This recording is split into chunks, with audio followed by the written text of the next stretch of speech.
आणि काय आव्हान कराल देऊळबंद? देऊळबंद 2 आता परीक्षा देवाची सिनेमाच्या टायटल मध्ये बऱ्याच गोष्टी आलेल्या आहेत.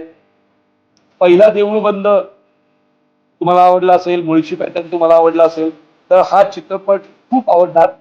कारण मी बनवलेल्या आजवरच्या सिनेमातले 4 पावलं पुढे जाऊन आपण करतोय. एका महिला शेतकरी बाईनी अनंत कोटी ब्रह्मांड नायकाला परीक्षेला बसवलं आणि तिचं म्हणणं असं आहे की या परीक्षेत तू उत्तीर्ण झाला तर तू खरा देव, मी तुझं अस्तित्व मान्य करेन.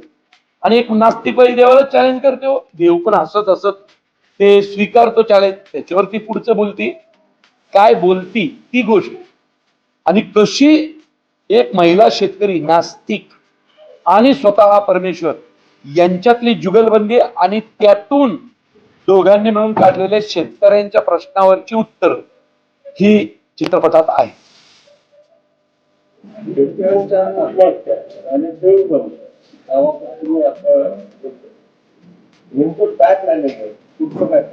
पुढचं काही नाही प्लॅनिंग.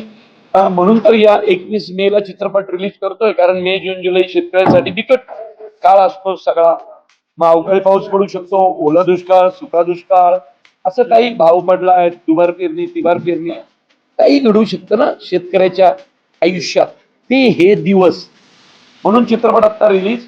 कारण माझी धारणा आहे माझ्या या चित्रपटामुळे एक जरी आत्महत्या एवढी कमी झाली दरवेळेच्या पेक्षा तर मी परमेश्वराचे आभार मानेन.